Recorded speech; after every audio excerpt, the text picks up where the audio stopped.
کھانسی کوئی بیماری کا نام نہیں ہے، بلکہ یہ قدرت کی طرف سے عطا کردہ ایک نارمل دفاعی نظام ہے، ایک ڈیفنسو میکانزم ہے جو ہمارے پھیپھڑوں کی صحت کے لیے بہت زیادہ ضروری ہے۔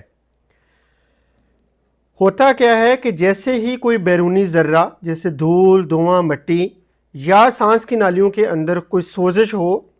تو وہ سانس کی نالیوں کے اندر خلیات کو اریٹیٹ کرتا ہے، جس سے ایک سگنل دماغ تک جاتا ہے۔ دماغ کے اندر ایک اسپیشل سینٹر ہوتا ہے جس کو کف سینٹر کہتے ہیں۔ کف سینٹر واپس پھیپھڑوں کو ایک پیغام بھیجتا ہے جس سے پھیپھڑے اپنے اندر سانس کھینچ کے آٹومیٹک طریقے کے ساتھ ہوا بھر لیتے ہیں، اور اس کے ساتھ ہی سانس کی نالیوں کے اوپر لگا ہوا ایک والو جس کو گلوٹس کہتے ہیں وہ ایک دم سے بند ہو جاتا ہے، اور اس کے ساتھ پھر جو چھاتی کے اندر سانس لینے والے پٹھے ہیں وہ ایک دم سے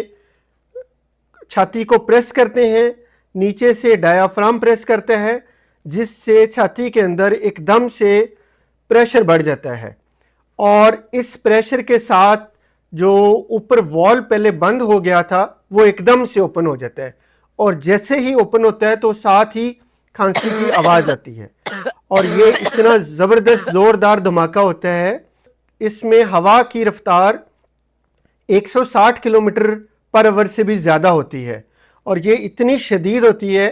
کہ یہ سانس کی نالیوں کے اندر موجود کسی بھی طرح کے ذرے کو نکالنے کے لیے بہت کارآمد ہے۔ اسی وجہ سے اگر ہم کھانا کھا رہے ہوں یا پانی پی رہے ہوں اور پانی یا کھانا ہماری سانس کی نالیوں کے اندر جائے تو ہمیں ایک دم سے بہت زیادہ کھانسی آتی ہے، اور یہ دفاعی نظام اس کھانے یا پانی کو باہر نکالنے کی کوشش کرتا ہے تاکہ اس کی وجہ سے ہمارے سانس کی نالیوں اور پھیپھڑوں کے اندر کسی قسم کا نقصان نہ ہو۔